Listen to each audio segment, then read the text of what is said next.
ஒண்ணுமே வேணாமே உன்னை விட எனக்கு உள்ளது எல்லாமே உன்னிடத்தில் இருக்கு.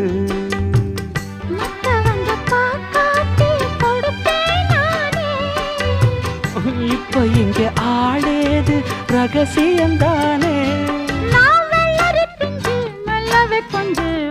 காத்திருக்கேன் கதவை திறந்து உள்ளுக்கு வாடி.